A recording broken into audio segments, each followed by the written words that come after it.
Alright, welcome to part 2 of the Cold War. So we've had about a 4-year jump. Nothing happens in those 4 years because it picks up again in the fall of 1979. But some things do change in those 4 years. For starters, everyone gets a free strategic move, so they can all move their military units wherever they want, as long as it's either within their border or an allied power's border. So you can see the United States has completely pulled out of Vietnam, pulled most of its stuff out of Guam, and positioned a good chunk of their military, about 2/3 of their navy, on the Pacific coast. To be more centralized, because also what happens is this is the next round of upgrades that everyone has to do. So pretty much everyone has moved their forces pretty much to be right next to their factories to facilitate a quicker upgrade, with 3 exceptions. The Soviets, because right out of the gate they get to fight a war, the Soviet-Afghan War. So that's that setup there, which also creates kind of a burden for the Soviets, because they get the wonderful burden of trying to upgrade their military while they're in the middle of a war. It's going to be quite the logistical burden to do that. And same thing, not right away, there's a couple turns before it happens, but the Iran-Iraq War will begin. So the Arab states are going to be trying to upgrade their military in the middle of a war. And taking a little bit of historical liberty here, but Iran will be controlled by the SAC player, the South Asian Confederacy player. And their production will be funding the Iranian army. The SAC player also controls the Afghanistan forces. And then Afghanistan, they have some special rules to them. They roll dice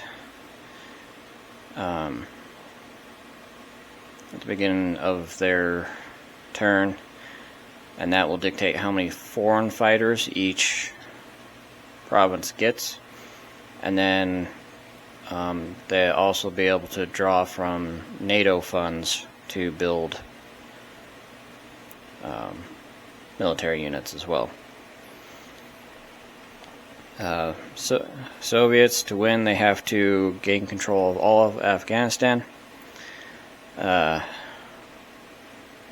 The Afghans, they have to retain control of at least half of Afghanistan.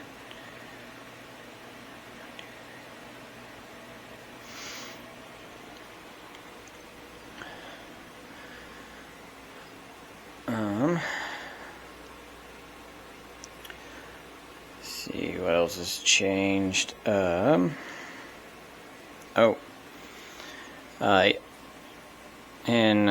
part 1, the United States had aligned Latin America. That has collapsed, and when part 2, phase 2 begins, Latin America automatically aligns to the Warsaw Pact, which triggers the Contra rebels conflict in Nicaragua. NATO will fund the rebels. Warsaw Pact will fund the government forces, as NATO supplies the rebels to try to regain influence in Latin America.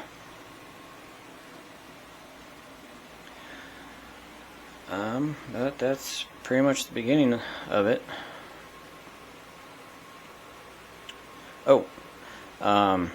The Iranian embassy hostage crisis also happens right out of the gate. So when it gets to Saakbayev's turn, they can put a partisan down in Iran, and that signifies that that terrorists have taken the U.S. embassy in Iran, and then the United States player will have to resolve that crisis in some form or fashion. They can do nothing, which will cause the United States to get a -2 production from the political fallout of that. They can try to retake the embassy, so what they'll have to do is they'll have to bring a SEAL team down to Iran, deliver it via helicopter, and if they succeed, America gets a +2 production for being badasses. Or if they do that, they bring a SEAL team down to Iran, land it, and it fails, America gets a -5 production from the massive embarrassment. So what's going on right out of the gate is that Iranian hostage embassy crisis and the Soviet-Afghan war. So we'll get to rolling some dice and see how the first couple turns go. Alright, we're in the spring of 1980. And over here in the Iran-Iraq border, the Iranians have dug trenches all along the border. And trenches have made a return because trenches were very much a viable defensive option for the Iranians in the 1980s, because those two are about to go to war. And England has moved its fleet down to the South American coast in preparations for the Falkland Island War. So England is showing that if Argentina invades the Falklands, that the United Kingdom will definitely contest it. The Soviets won the influence for Somalia, so Somalia is now Warsaw Pact aligned. And the United States converted all of its old fleet carriers to AACs, or amphibious assault carriers. That's basically just a transport with a flight deck. And it's loaded up with a SEAL, because the Iranian embassy hostage crisis is going on, represented by this partisan token right here. So terrorists have taken the U.S. embassy in Iran, and the United States is moving forces to go take care of that. The main action is in Afghanistan. The Soviets launched attacks on, well, across the board, as I dropped crap. They did a carpet bombing raid on Kandahar. They did some damage. They attacked and took Farah. And then they also attacked Kabul in the eastern province, and Kabul actually held out, but they did take the eastern province, but then the Afghans counterattacked and retook the eastern province. So that was a bit of a blow to the Soviets. Lost a lot of important hardware in that attack. But that was it. The political event for this turn is Iran and Iraq go to war. So all of this mess goes to war. So it will be interesting to say the least. we'll come back in a couple turns with another update. Alright, we're in the fall of 1981, and the Iraq-Iran war, the Iraqis were able to break through on the north and south. The center held, but then the Iranians willingly withdrew from the center to keep the continuity of the defensive line intact, and they don't lose any production from it. So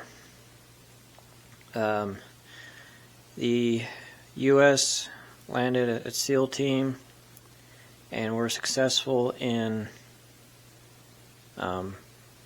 retaking the embassy and freeing the hostages, something that historically it failed to do. But the United States was successful in that, so good for them. In Latin America, the government forces, they tried to attack the rebels in the north and south, and they were defeated.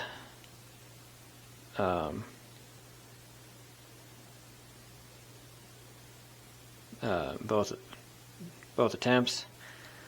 So then the rebels, they attacked government forces here in the east and were successful there. They tried to attack government forces here in the north, and that was a total disaster for them. They lost 2 units to 0 from the government.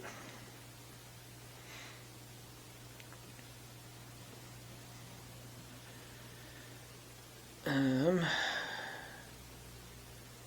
then everyone busy upgrading their fleets. The United States put out the first of the new super carriers. And then in Afghanistan, the Soviets have succeeded in pushing the Afghan forces completely out of Afghanistan. They're not out of the war, however. They can continue the fight from Pakistan, which they are doing.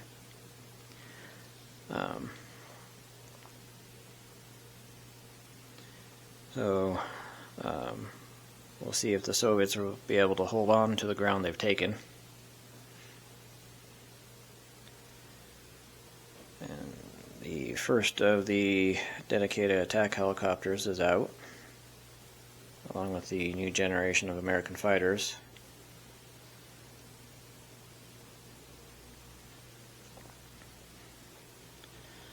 And that's about it. So, the British moving more forces down in preparation for the Falkland War, which is next turn. So, we'll come back next turn.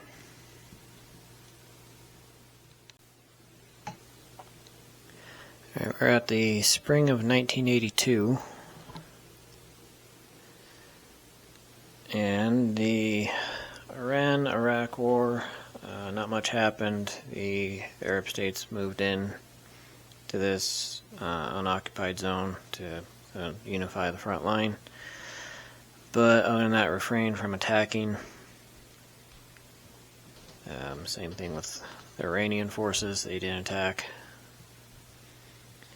Over here in Nicaragua, the rebels had a big victory. They took this province and this province and destroyed a huge chunk of government forces. So that is all that's left of the government forces. So the rebels are decisively winning.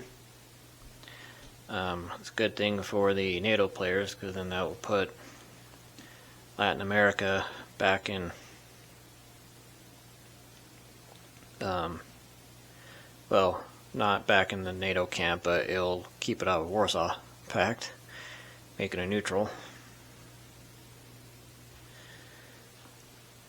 Warsaw Pact gets first point in Sudan.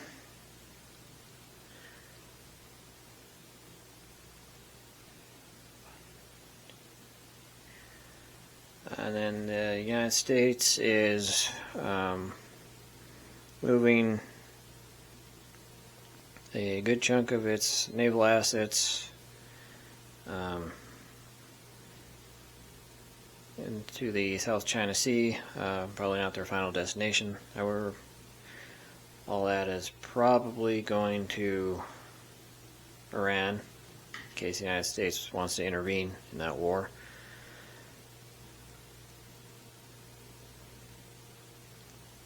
Let's see.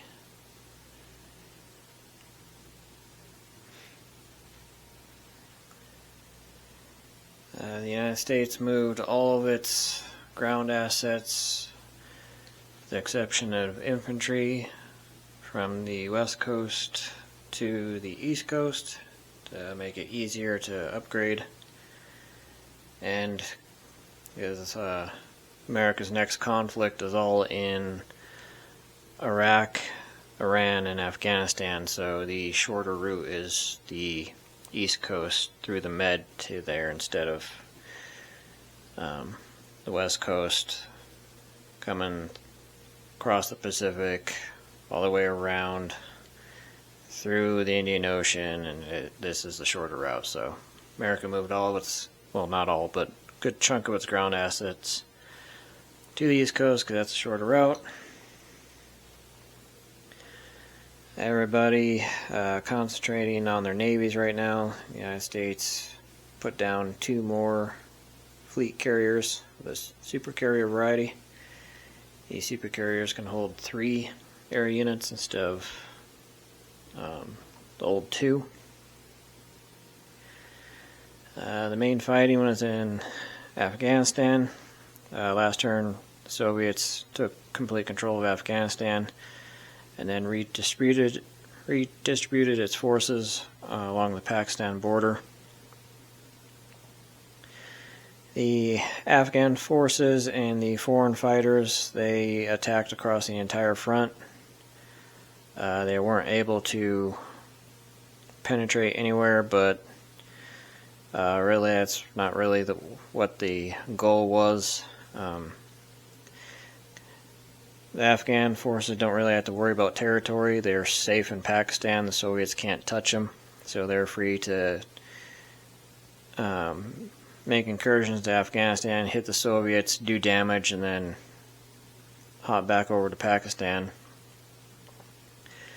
So the main goal of the Afghan forces was just to bleed the Soviets. As long as it keeps its actual bought assets intact, so the artillery, the tanks, the mechanized, as long as it keeps that stuff intact, it really doesn't care about losing the foreign fighters. It gets those for free. So as long as they're keeping the actual bought assets intact and increasing those, that's really what matters, and then just use the foreign fighters to hit the Soviet forces and keep bleeding them.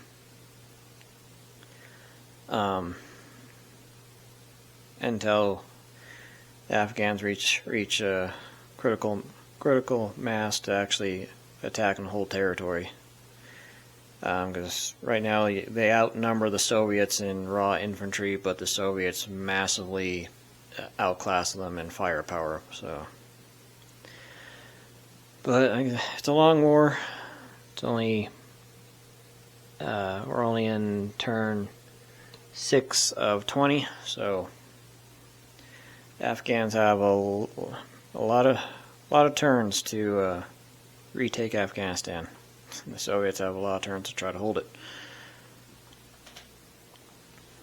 But the new thing for this turn is the Falkland War begins. So Argentina can attack and invade the Falklands. You see the British are prepared for that. They've moved their fleet and ground assets down to counter the invasion if Argentina chooses to do so. Now there is 4 different wars going on the board now. The Falkland War, the Civil War in Nicaragua, the Iraq-Iran War, and the Afghan War. So things are heating back up again for the Cold War, so we'll come back in a couple turns and see where everyone's at. Alright, we're in the spring of 1983, and the Nicaraguan Civil War is going very well for the rebels. Now the only government-held territory is the Capital Territory. The rebels have taken everything else. So that war probably isn't going to last much longer. The Argentinians did take the Falklands, then the British came and took them back. The Argentinians lost the cruiser, destroyer, transport, marine, and artillery. The British lost a submarine and a destroyer. So, British did very well. The Iran-Iraq War is still in a stalemate. Haven't gone one way or the other. But the Americans are definitely showing that they're going to be intervening when that window arises. So, because they've moved 2 of their 3 AACs, an entire carrier strike group, and they got a regular transport, but then they got 3 more transports coming. So America's definitely going to be intervening in the Iran-Iraq War. Afghanistan, the Afghan forces hit across the entire Pakistan line. The Soviets barely held on. But as you can see, the Soviets have taken substantial losses from when this began. Part of that has been due to the Soviets having to upgrade everything, so they haven't been actually increasing the size of their military, and whatever they lose, they have just lost, haven't replaced it. But the Soviets are finished upgrading all the expensive stuff. So the Air Force, the main battle tanks, the Navy, all the expensive stuff has been fully upgraded. Now all that's left is the cheap stuff, so infantry, artillery, that kind of stuff. So Soviets will be able to start substantially beefing up their numbers again in the next couple turns. It's just a matter of how much Afghan territory can they hold on before that happens. Hold on to before that happens.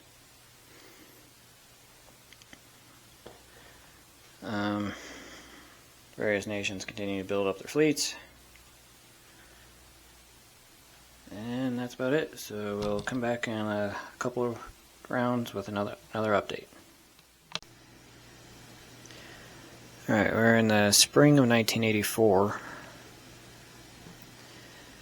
And the rebels have won the Civil War in Nicaragua, so Latin America, while it doesn't return to NATO aligned, at least stays out of Warsaw Pact hands, so it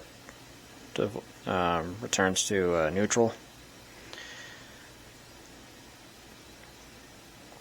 The Warsaw Pact won southern Algeria. So it is tied.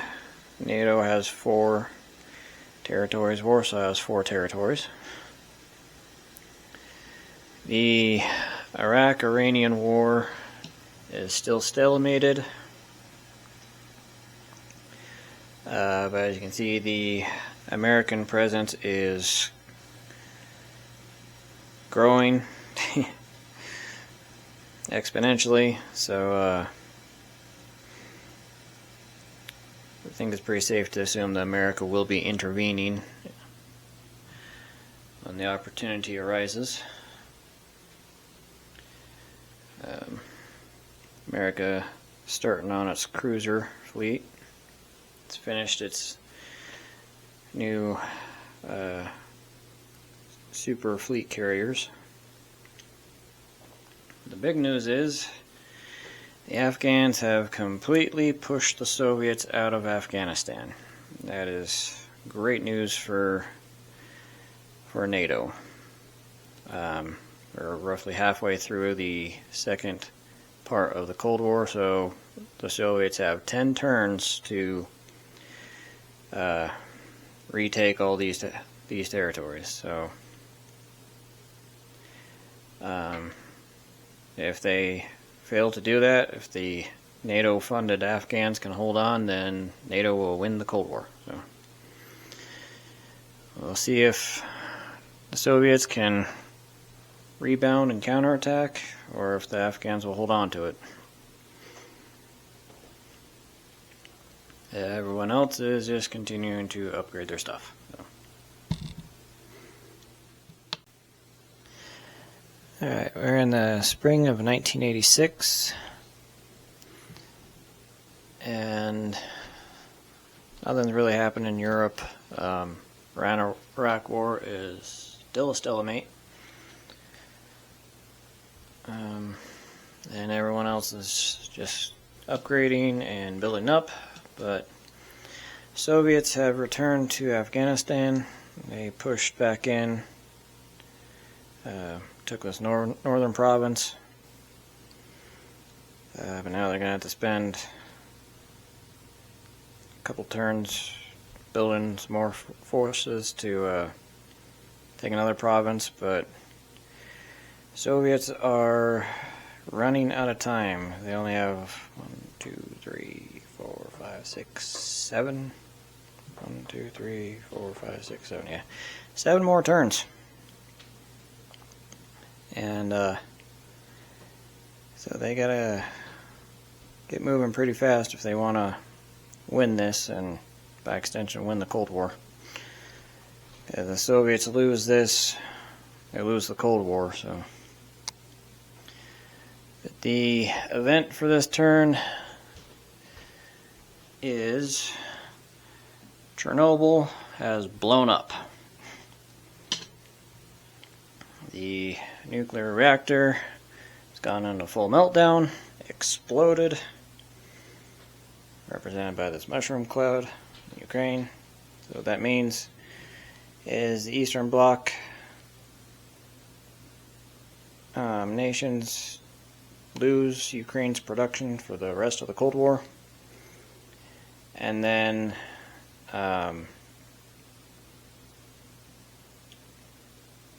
the Eastern Bloc player and the United States player have to roll some dice, and that will dictate what the Eastern Bloc's / Soviets response to it is. And depending on which response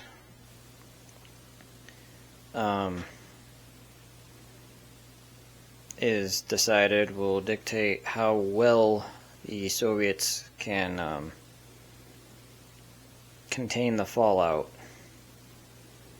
And so this could have temporary repercussions, or it could have permanent repercussions. So we'll see what the Soviet response to that is once we do the turn. So we'll see you then. Alright, we're at the spring of 1987, and what's been going on,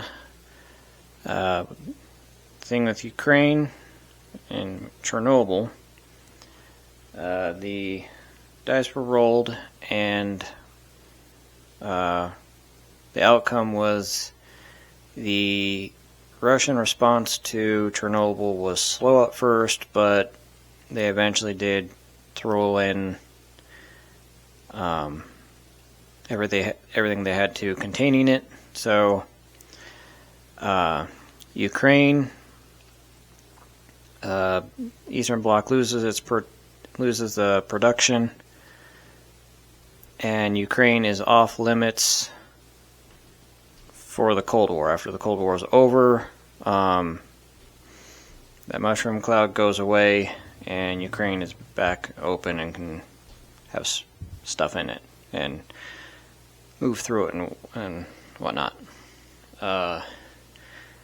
Meantime, the Eastern Bloc does have to station at least 8 infantry in Ukraine to represent the massive amount of manpower that was thrown into containing the fallout. So it's not the best outcome, but it's also not the worst outcome. So the worst outcome being the Soviets do almost nothing and Ukraine just dies permanently. The United States has been building up its forces in Turkey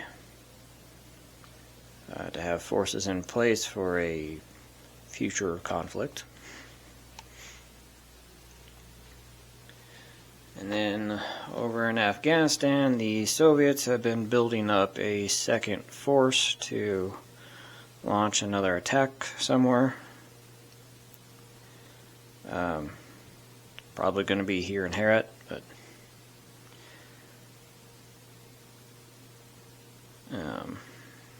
the American anti-air assets that the United States has been leasing to the Afghans have effectively neutralized the Soviet Air Force, with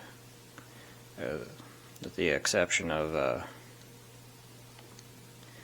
carpet bombing raid here and there, but because these are quote-unquote super anti-air, they hit on a 6 or less instead of normal 3.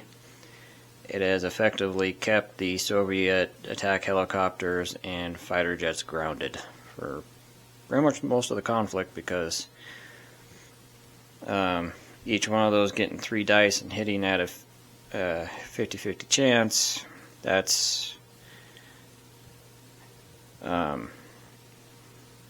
pretty expensive for the Soviets to have a decent chance of losing half of all their air assets every battle. So it has kept them grounded.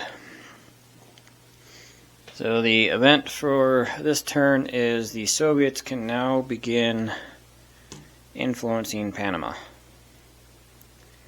To send a KGB agent, which they've made or trained, send it to Panama, start doing influence rolls, and they get the required 6 points. They can flip Panama to Warsaw Pact aligned and put a free militia in Panama. And the United States can't do anything about it, at least in regards to the influence stuff.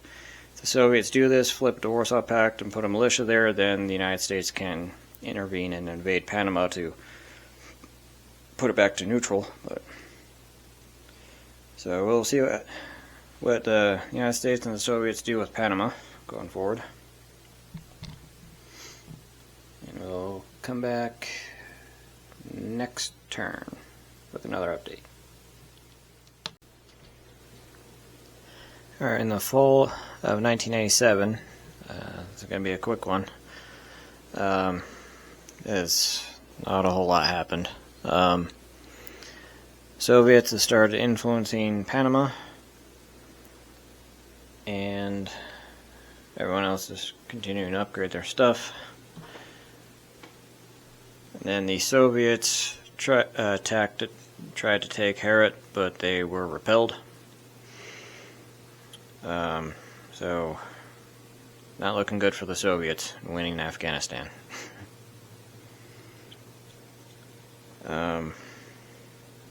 That was pretty much all that happened that turn, other than everyone just upgrading their stuff and the normal influence rolls for the African nations. Their U.S. and the Soviets are now completely tied for the Sudan and Congo. But the new thing for this turn is the United States can intervene in the Iraq-Iran war, if they so choose. Considering that big buildup of American assets sitting in the Gulf right there, it's pretty safe to assume that America is intervening in this conflict. So, see if American intervention will be enough to break the stalemate. So, we will come back after a couple turns and see what happened. Alright, at the fall of 1988, and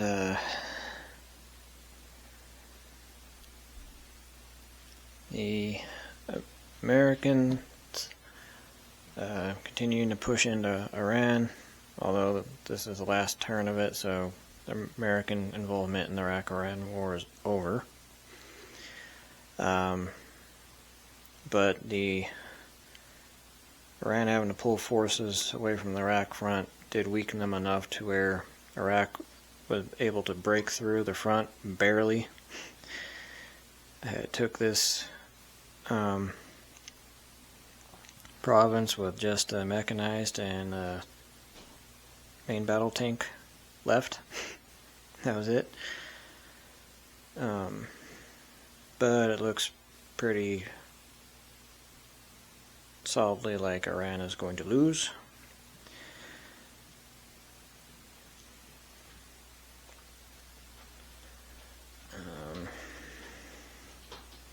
The Warsaw Pact did manage to successfully gain the influence of Sudan over NATO, so that sucked for NATO. Then in Afghanistan, Soviets didn't attack. Well, previously they took this province, but they didn't attack this turn because they still have to build up more numbers before they can push out. But with only 2 turns left in the war, it's pretty certain that Soviets have lost the Afghan war. So that will give NATO 5 points to Warsaw's 4, which means NATO will win the Cold War, and all the consequences that entitles.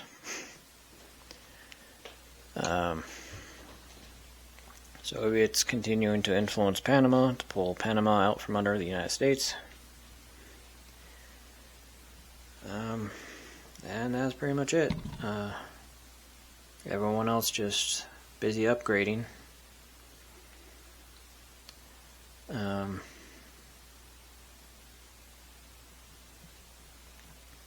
new units on the board. The AWACS controllers, that gives all air assets a +1 on their attack and defense rolls. And that's it. Like I said, the event for this turn is the United States is dropping out of the Iran-Iraq war. It did its part. Now it's leaving to go home. So we'll come back next turn with the next update. See you then.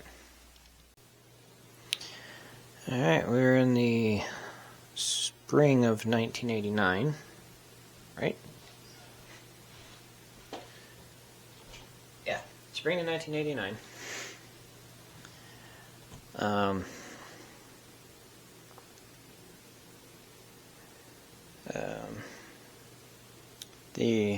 The American involvement in Iran-Iraq war is over, so American task force is heading back home.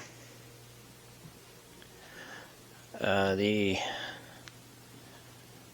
Arab states, particularly the Iraqi forces, have taken Tehran, so Iraq has won the Iraq-Iran war, or the Arab states. that conflict is over. Afghanistan, Soviets still building up their forces. Not that it's going to matter because there's 2 turns. Well, actually, for this war, there's 1 turn left. So, in 1 turn, with the current Soviet forces, they'd have to take 6 provinces, and that's not happening. So, as I said, the Soviets have lost the Afghan war. So it's more or less just a formality at this point.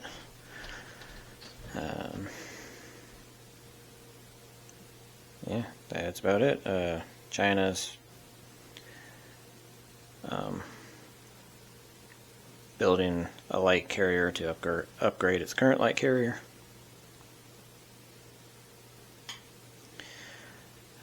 So yeah, that's about it. So we will come back with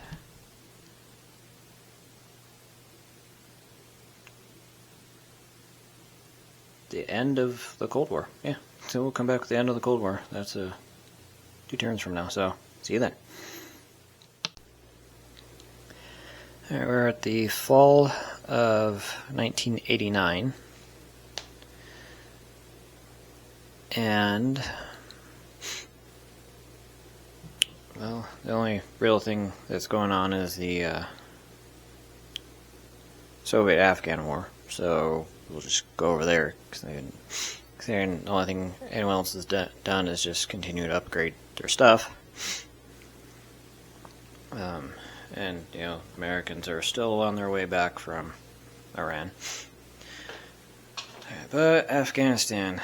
So the Soviets came down and took Fahara, and so they had 3 of the 8 provinces. But then the Afghans counterattacked and took Turkestan from the Soviets, and now they're back down to 2. And that was the last turn for the war. So the Soviets have lost the Soviet-Afghan War, which gives a point to NATO, and that gives them their 5th and final point. So NATO has won the Cold War.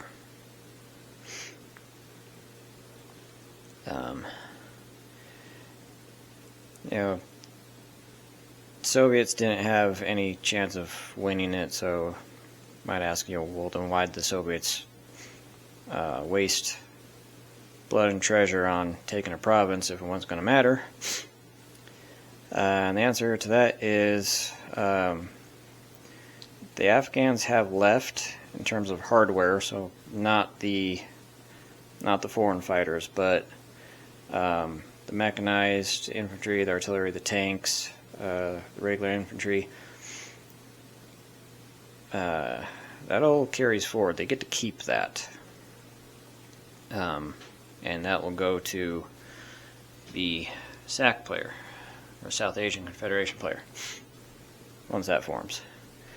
So the Soviets, in order to weaken the SAC player in the future scenarios, attacked to destroy hardware, which they succeeded. Of course, the Afghans did the same thing. They attacked purely to destroy Russian hardware, because the Soviets, which will now turn into the Russian Confederation, whatever they have left carries forward. So the Afghans did the same thing. They attacked to destroy Soviet hardware, so the Soviets, soon to be Russian Confederation, will have that going forward.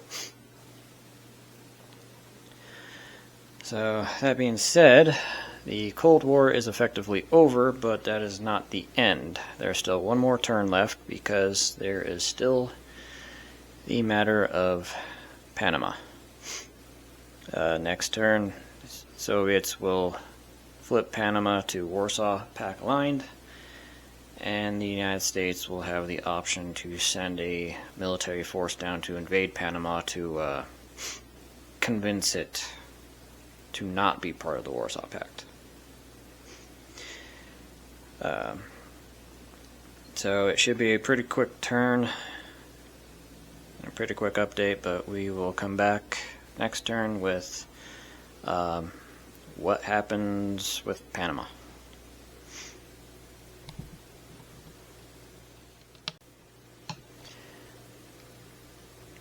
Alright, we're at the end of the Cold War. Cold War is over, and the NATO alliance has won, but we knew that last update. But the one and only action this last turn is Panama. Soviets successfully influenced Panama into the Warsaw Pact. So the United States, as you can see, the United States brought its Atlantic fleet down, invaded Panama, and kicked the communist aligned forces out. So Panama will revert to a neutral. For its troubles, the United States lost a destroyer for its troubles. Other than that, everyone just upgraded, continued to upgrade stuff. The United States is consolidating its Pacific and Asian fleet for next scenario upgrades. But yeah, that is it for the Cold War. Next scenario is the first Iraq War in '91. There'll be some pretty significant changes in, troop sizes and territory changes. But I'll explain all that when we start the first Iraq War of '91. So if you made it this far, thanks for watching our Cold War, and we'll see you with the first Iraq War.